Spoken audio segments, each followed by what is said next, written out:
તો આ સંબંધો ભવો ભવના બાંધવા બંધાવવા ગૂંથવા ગૂંથવવા ખીલવા ખીલવવા એકરૂપતાના રસમાં તરબોળ થવા થવડાવવા આવા સ્પંદનોથી આવી સંવેદનાઓથી જ્યારે આપ સર્વ અને આ માનવંતા મહેમાનો સંબંધ સેતુ ચેરિટેબલ ટ્રસ્ટમાં અહીં ઉપસ્થિત થયા છો ત્યારે આપ સર્વને આ દર્શીલ તાળાના લાખેણા વંદન. મારે મારી આ નાની ઉંમરમાં થોડીક વ્યવહારિક વાતો કરવી છે. અહીંયા બેઠેલામાંથી કોઈકને ગમશે અને કોઈકને ના પણ ગમે છતાં પણ થોડી વાતો કરવી છે.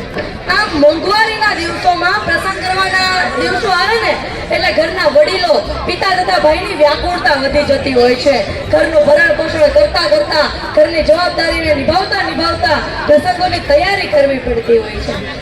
અને તમે જુઓ તો ખરી કે એક સમય હતો કે જ્યારે એક આંગણામાં દીકરા કે દીકરીના એક જ વખત ધામધૂમથી અને સાદાઈથી થતો એ લગ્ન પ્રસંગ કેટલો ભવ્ય લાગતો હતો.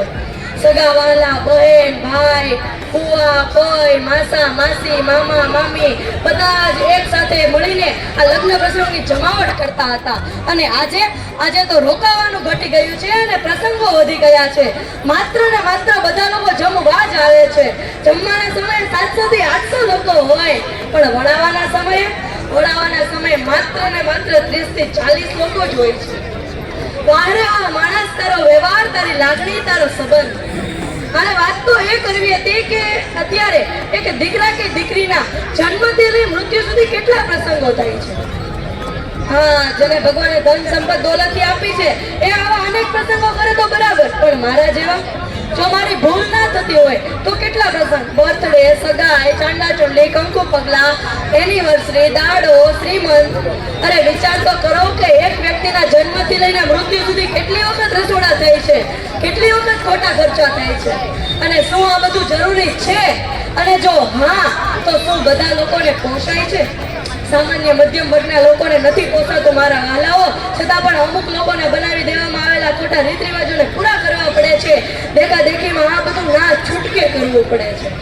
અને હું તો કહીશ જ કે જો આપણી આર્થિક આવક સારી ના હોય, આપણા આર્થિક આવક છે એ મર્યાદિત હોય તો મારા સગાવાલાઓ મને સંભળાવશે એ બીક મૂકીને સંકોચ વગર સંબંધ સેતુ ચેરિટેબલ ટ્રસ્ટમાં મુકેશભાઈ જેવા સહભાગી સાથે આપણે મળીને સમૂહ લગ્નમાં જોડાઈએ અને સાચી અને સારી લગ્ન વિધિથી લગ્ન કરીએ. અને આપણે અત્યારે વાત કરતા હતા કે આ ખોટા ખર્ચા ન કરવા જોઈએ. જો અનેક પ્રસંગ કરવાના કારણે જો પરિવાર ઉપર કરજ આવી જશે ને તો પરિવાર વેરવિખેર થશે, મનભેદ થશે, કલેશ અને કંકાસ વચ્ચે ઝઘડા થશે અને છેલ્લે પરિવાર વેરવિખેર થશે જ. અને જો કોઈ ઊંધું પગલું ભર્યું તો નાના પરિવારમાં તો સલામત રહેવી ભગવાનને પ્રાર્થના, પણ આવું ના બને એના માટે ક્યાંક આપણે જવાબદાર તો નથી ને એ વિચારજો. અને શક્ય હોય ને તો આપણે આપણી આર્થિક આવકના પ્રમાણમાં લગ્ન કરી, આપણી આર્થિક આવકના પ્રમાણમાં પ્રસંગો કરી વ્યવહારને સાચવીએ અને થોડા પૈસા બચાવીએ. અને એ પૈસા જરા ક્યાં બચાવવા ને એ પણ હું કહી દઉં. જરૂરત કરતા વધારે મોંઘા કપડાં લેવા કે જે આપણે એક જ વાર પહેરીએ છીએ. જરૂરિયાત કરતા વધારે તૈયાર થવા માટે બ્યુટી પાર્લરમાં જવું, વધારે પડતો મોંઘો મોબાઈલ તો મારે જોઈએ જ અને પાછું નેટ પણ કરવું, વધારે પડતા બૂટ ચપ્પલ ભેગા કરવા, ફાર્મ હાઉસ પાર્ટી પ્લોટમાં જઈને જલસા કરવા, લોન ઉપર મોટી મોટી ગાડીઓ લઈને ફરવી. અને ભાઈઓએ ખાસ કરીને પાન, માવા, સિગારેટ જેવા વ્યસનોથી દૂર રહેવું. અરે મારા વાલાઓ, છોડો આ બધું. જીવવા માટે પૈસા જરૂરી છે, પણ એટલા બધા પણ નહીં કે આપણને સુખેથી જીવવા ના દે અને એટલા ઓછા પણ નહીં કે આપણે સુખેથી જીવી ના શકીએ. છેલ્લે કહું તો 3 ટાઈમ સાદું ભોજન, મન ભાવતું ભોજન આપણે પરિવાર સાથે બેસી કરીએ, સૌ સુખેથી રહીએ, રાત્રે નિરાંતે સૂઈ શકીએ, આપણો પરિવાર સાથે રહીએ એવી ભગવાનને પ્રાર્થના સહ આજે આ સમસ્ત સંબંધ સેતુ ચેરિટેબલ ટ્રસ્ટના પ્રમુખ શ્રી એવા મુકેશભાઈ દેસાઈ, એ વ્યક્તિત્વ એવું કે જો મારે આ શબ્દોમાં વર્ણવવા હોય ને તો મારી પાસે શબ્દો ખૂટે.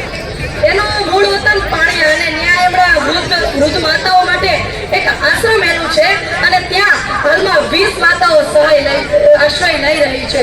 તો આપણે એ માતાઓ માટે કંઈ બી જો યોગદાન આપવું હોય તો અહીં આપણે ફંડ લખીએ છે ત્યાં આપ લખાવી શકો છો. અને સાથે સાથે હું આજે અહીં સુધી પહોંચી શક્યો છું, એટલો બોલવા માટે સક્ષમ થઈ શક્યો છું એવા મારા ગુરુ કે જે આજના કાર્યક્રમનું સુંદર રીતે સંચાલન કરી રહ્યા છે એવા શ્રી વિઠ્ઠલભાઈ કુલાડિયા, તેમના પણ શ્રી ચરણોમાં વંદન સાથે ધન્યવાદ. જય હિન્દ, જય ભારત.